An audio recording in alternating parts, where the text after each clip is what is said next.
Good afternoon. We're less than 8 hours, actually, right at the 8-hour mark into this incident, so it's still fluid. There's still a lot of investigation going on, but we wanted to get as much information out to you as possible as we could. As I said earlier, the incident happened shortly after 7. It happened at, the first call started coming in at 3 minutes after 7 this morning, the area of 11th and Sipple, the 1100 block of Sipple Avenue. There were some 911 calls that came in of a suspect that had fired at least one shot, that was in the neighborhood with a rifle, and officers were dispatched to that call. The officer that arrived there is a 16-year veteran of the Hamilton Police Department. His name is Chad Stafford. He's 44 years of age. He arrived on the scene and immediately advised that he had contact with a suspect with a rifle and to give him the air, clearing the air for emergency traffic. And almost immediately after that point came on the air advising that there were shots fired and that he had been hit in the head and was requesting assistance. Officer Stafford engaged the suspect. The suspect was armed with a assault rifle, 7.62 assault rifle. Several rounds were fired at the officer first. The officer was hit before he returned fire. Being hit, he fired at least 2 rounds from his service weapon, striking the suspect, and he was killed at the scene.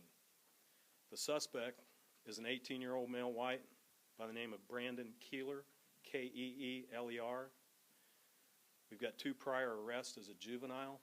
I don't know what those crimes are for at this time,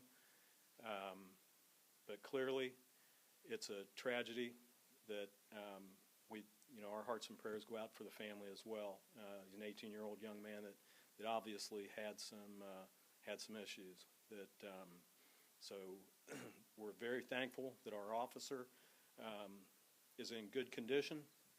He was taken care of by Hamilton Fire Department paramedics and flown to the University Hospital in Cincinnati, where he was treated for a laceration at the top of his head where the round, one of the rounds from the assault rifle creased the top of his head. He got several stitches inside and out. So we're extremely grateful that he survived this. Went down and talked to him at the hospital. Our training officer was there. We had a number of off-duty police officers that responded to the hospital to make sure that he had the support that he needed, and the Officer Stafford was telling the training officer, thank God for the amount of training that we get here. We do a lot of force-on-force scenario training, and he said, I can't thank you enough because it's muscle memory stuff. It just clicked in what we do in training, and I immediately took cover after being hit, returned fire, knocked the threat down, and outstanding job on his part. That's pretty much all that I have at this point. We will have, the calls will be available. I'll tell you as soon as we finish here how you can get those calls. They're being prepared.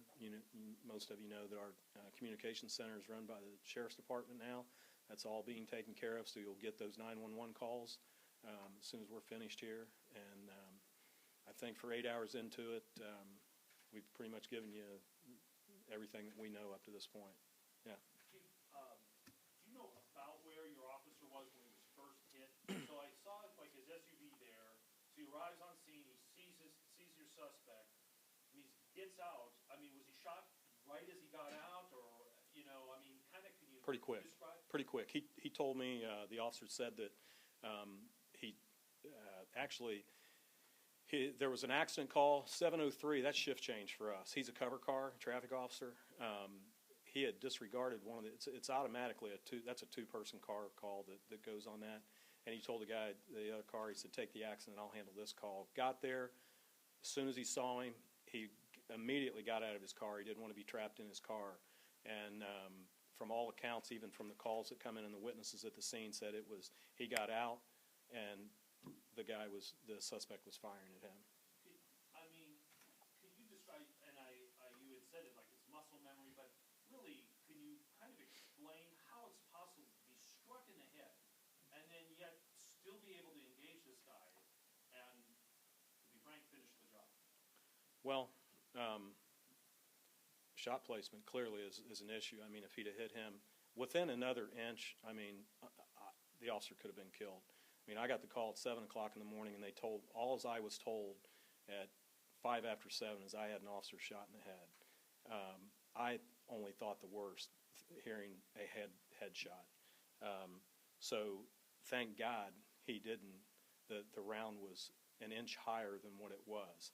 I mean, one of the witnesses at the scene said it was amazing. He said the officer was bleeding from the forehead. You all know how head wounds bleed. He had blood pouring down his face, yet he never took his eyes off the suspect. He never lowered his weapon. He covered him until additional help got there, and that's just all a part of training. I think our training's second to none. I think the scenario-based training that we do, just the fact of we practice kicking to get out of the car. You've got to get out of the car. There's so much stuff in that cruiser with our laptops and our radios, and if you get trapped in the car, I mean, there's nowhere to go. So we practice, kicking out the passenger side of the car, and I think that it's a true testament to the training. Is he still in the hospital, officer? Has he been released? He's released. He has been released. His wife, kids, is he going back on family members? Yeah, we immediately sent a cruiser to his home to pick his family up before. I mean, in today's day and time with social media, I mean, sometimes, there's people hearing stuff that our command staff hadn't even heard yet.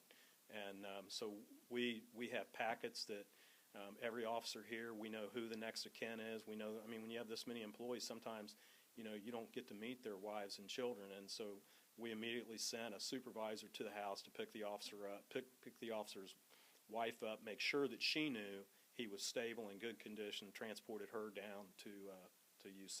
Tell me about this officer. What type of guy is he? 16-year veteran, traffic officer on the shift. Obviously, he used to be a canine handler on the department. Very passionate traffic officer. Good guy, good officer. Can you tell, we're looking to talk more in depth about who he is. Does he, any commendations or any special things that he has accomplished here in the department that, you can kind of paint a picture of who this officer is? Military background? Yeah. What's that? Military background? Yeah, we have his whole personnel file, to be honest with you. We haven't had time to go through it, but all that's going to be available first thing Monday morning. Okay. Everything's in there. And like I said, 8 hours, we've been down, we've been to the scene, we've been to the hospital, we've been all over town. Yeah. And I can tell you this, that I know. I don't know if he has any military experience. I can tell you he's a firearms instructor on the department. I do know that. But like the captain said, I haven't really looked through his file. He's just a good guy, like the other 105 people that we have. What does it take to be a firearms instructor? It's not just everybody who is. So what goes into that? Well, you have to. We take people that are interested in doing it to start with, and we probably have 10 to 15 different instructors throughout the department. I know he's involved in our CCW program for the citizens that we put on. So clearly he has an interest in that, and probably is above average when it comes to the skills set. So that may have played a part. Do you know how many kids he's got? Two. 2 kids, gender and ages about? Yeah, I don't know that I really want to get into that. He's got 2 children, a wife and 2 children, and But he fired 2 shots after that. don't know exactly how many shots he fired. He We're hit still. twice, though. What's that? He hit the suspect twice. I don't believe he hit him twice. I don't really know. The coroner's office is going to do the autopsy, I believe, Monday. Even though it's a holiday, they're going to do that. But I don't believe. I don't want to say how many times he was shot. So the 18-year-old man, anything else? Have you guys ever encountered him before, the suspect? The only thing that we have is we have two entries, and he was a juvenile at the time. So that information can't be released. And like I said, we have contact with him twice. We don't know if there were convictions or not, but What was he doing in that neighborhood that early in the morning, firing rounds? I have no idea. Your guess is as good as mine there. Any indication how many times he shot at the officer? Let's say multiple, but that's kind of, at least more than one.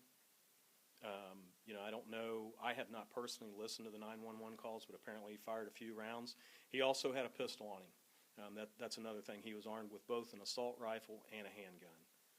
But he engaged the officer with the assault rifle. This 7.62 assault rifle, what does that mean essentially? Like, what kind of I mean, I know what an assault rifle is. Like, AK-47, is that what it is? yeah, Is that, essentially it's an AK-47. 7.62 is essentially a 308 round.